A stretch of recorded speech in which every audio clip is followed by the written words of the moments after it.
asalaamaaleykum mbokki taalibe yi fii nag mooy écologie bi nga xam ni centre écologie bi ñu tudde ko Tawfekh sëñ bi def ko ngir yarukaayu mala ak formation wu mboolem xeetu yar pisciculture volaille nag xar bëy te yëpp ay race la brahman copine over oie mbonaat pigeon lapin pisciculture sax ñaari bassin yoo xam ne bu ci nekk su ma juumut mat na 15 mètres carrés yoo xam ni mi ngi fii dañ fay yar ay jën nga xay pexem sëñ bi ñaari fànn la moo tax mu defoon fii mooy benn maanaam formé ndaw yi daaray Maamoon Sali ji élèves yi moo tax mu def ko buntu nga xam ni da leen di woo ak ay ingénieur de formation ñu di leen jàngal nu ñuy yaree mala waaw ak nu ñuy jëmbate garab mooy maanaam Tawfekh ñu tudde ko centre écologie écodome bi nag mooy xeetu tabaxin yi nga xam ni duñ ko móol dañ koy def ay saaku di ko def liggéey beeg lépp fi la ma fekk waaw kon sëñ Babacar Mbow facteur de développement la loo fi gis pour développer nga xay Sénégal bu ñu amoon juróom yu mel ni sëñ Babacar Mbow yoonu murit bu ñu amoon ñaar rek yu mel ni sëñ Babacar Mbow kon nag ni weesu nañ fii ndax sëñ Touba jariñ la ak njariñu njariñ mooy maanaam manal sa bopp ndax l'islam liggéey la ak jaamu yàlla nit ki bu liggéeyut du mën a gore du mën a am lum jaamoo yàlla ak jaamu yàlla am day manqué loolu mooy centre bii maanaam fee nag mooy daaray Maamoon Sali moo tax mu jàkkaarloo nga xam ne élèves yi bu indee ay ingénieur de formation da leen di dugal ginnaaw seenum njàng ñu dugg fii ñu former leen ba ku dem mën a xam nooy yare pigeon nooy kii xam nu muy yare nag kii xam nu muy yare xar kii xam nu muy yare pisciculture jën lépp a fi am kon loolu fii mooy Tawfekh mu tudde ko Tawfekh nag ci barke bi ak dooley Tawfekh waaye ci wàllu nasaraan centre écologie la tudd waaw mu ci wàllu wolof nag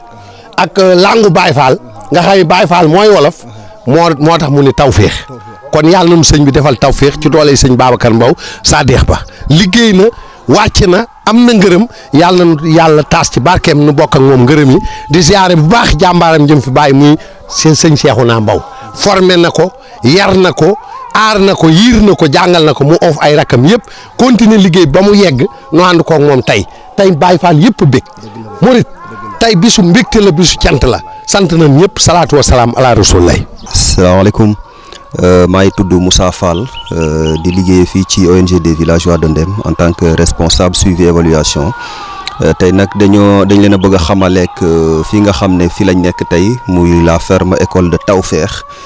mu bokk ci liggéeyu agroécologie de l'ONG des villageois de Ndem nga xamante ne ay projet la yoo xamante ne sëñ Babacar Mbow moo ko taxawaloon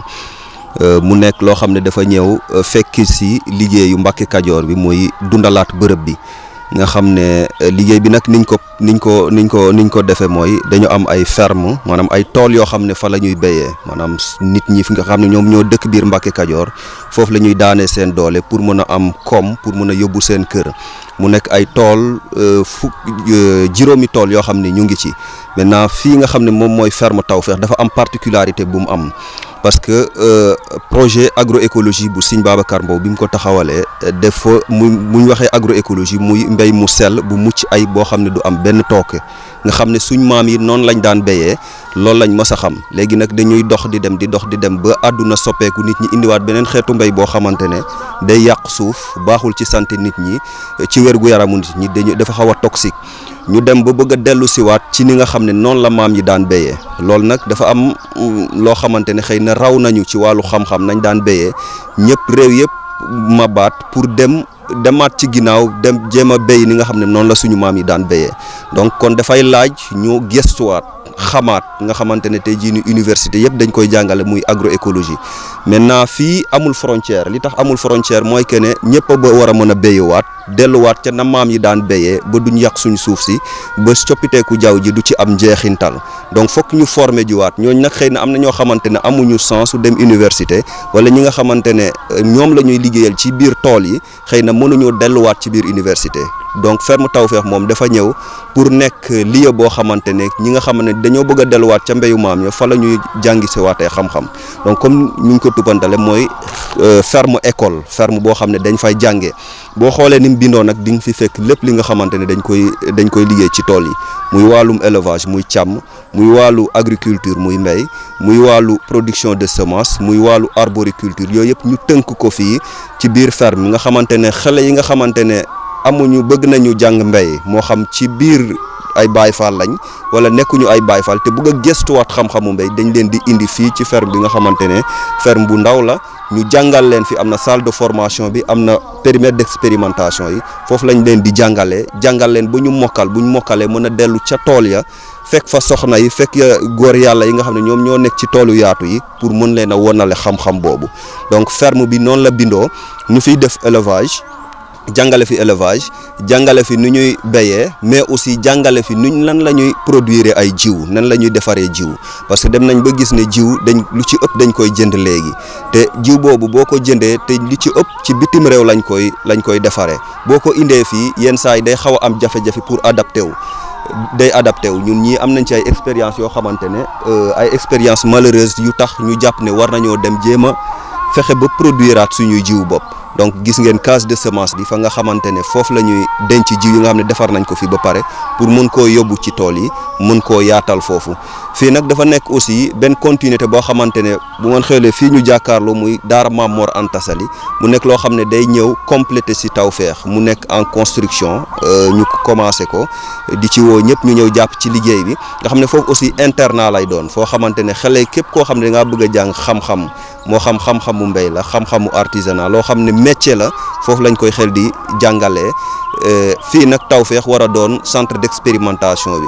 mooy dañuy xel di jàngee fee bu ñu bëggee pratiquer lañ fa jàngee ñu ñëw biir Tawfekh moo xam élevage la moo xam agriculture la moo xam artisanat la lépp loo xam ne métier la foofu lañ koy xel di defee mu war a nekk internat bu mucc ayib ay xale yoo xamante ne bëgg nañ jàng métier war faa nekk di fa jàngee di ñëw li ñuy jàng ñu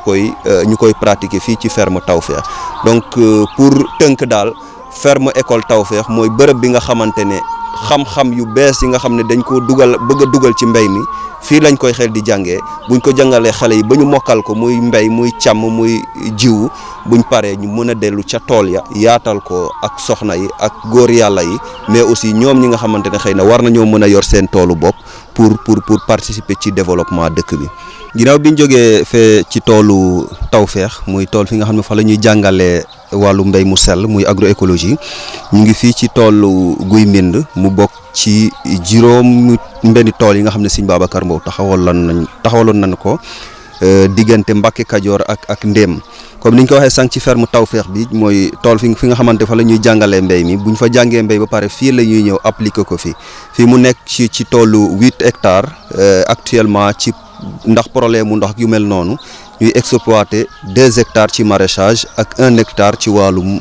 mbéyum citron garab ak limon ak orange ak yu mel noonu donc ci wàllum maraîchage bi soxna yi fële lañ leen di former muy Tawfekh ak xale yi buñ paree ñu ñëw fii occuper tool yi nga xamante ne mooy toolu Guy Mbind ñu xaaj ko ci 500 mètres carrés ci soxna su nekk day occuper 500 mètres carrés mu nekk tool boo xam ne lépp lañ fiy béyee nga xamante ne dañ koy soxla ci kër yi mooy carotte muy batañse muy soble muy kaani xeeñ ak lépp li nga xamante ne dañ koy yittewoo ci cin daal dañ ko fiy béyee donc mu nekk tool bu am solo nag ci liggéey bu ñuy def muy wàllu agroécologie boo xoolee tool bi déjà niñ ko aménagé nga xam ne ay garab yoo xamante ne moom mooy tax ñu mën a dundalaat suuf si moom rek lañ fi jëmbat muy saab yeeg au delà de kiiwaat suuf si defaraat suuf si dafa am loo xam ne dañ koy def ci moringa bi muy transformation biñ ciy def nga xam ne di ngeen ko gis ca daara ja muy di ci defar ay poudre ay gélule ak diwlinu saab moringa mooy saab donc boo xoolee tool bi niñ ko aménagé dañ ko def de telle sorte que day respecter pratique agroécologique yi ngay béy di ci jëriñu mais aussi di dundalaat suuf si di suqaliwaat suuf si di gën a di jàppalewaat suuf si pour mu gën a am doole donc ci tënk daal fii mooy ferme bi nga xamante ne fii la ñuy béyee muy ferme Guy Mbind mu bokk ci juróom-benn tool yi Sëñ Babacar Mbow taxawal diggante Mbàkke Kajoor ak Ndéem soxna yi di fi xëy góor yàlla yi di fi xëy di ci am lu ñuy suturluwoo ci saison sèche bi wala ci diir bi nga xamante ne daanaka toolu nawet yi day jeex donc jërëjëf.